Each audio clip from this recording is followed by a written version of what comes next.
Are Americans looking for compromise in the fight over funding the war in Iraq? Americans not all that happy with the way that anybody is handling the situation in Iraq. 30% job approval rating for President Bush in terms of handling Iraq.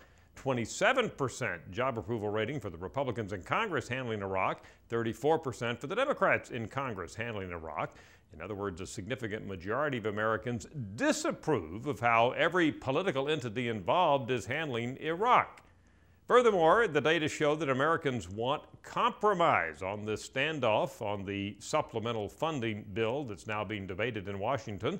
However, as you see, a higher percent of Americans say the president should compromise than the Democrats, but a majority of Americans say that both sides should compromise on this whole issue of funding the war in Iraq and setting a timetable. Now, speaking of timetable, that is still something Americans do want. In fact, our number is a little higher than it has been here. 59% say yes to a timetable for withdrawal of troops from Iraq. Just 36% no. That's a 23-point margin.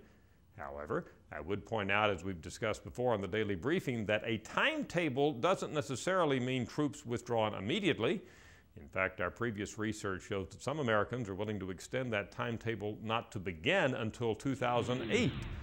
Finally, there has been talk of benchmarks. What about this idea of making the Iraqi government meet benchmarks or be punished economically? Yes, says the American public. What about benchmarks for the Iraqi government that would be punished by a withdrawal of military assistance to Iraq? Yes, says the American public, at about the 3/4 level. Bottom line out of all of this, Americans just not too happy with the way anybody's handling Iraq, and Americans want compromise, and Americans want some type of timetable, although not necessarily a timetable that would dictate withdrawal of troops this year. Tomorrow on the Daily Briefing, we'll look at an update on Americans' views of political candidates in the race for the presidency 2008. I'm Dr. Frank Newport, editor-in-chief of the Gallup poll with Democracy on Demand. Take the Daily Briefing with you. Search for Gallup at the iTunes Music Store.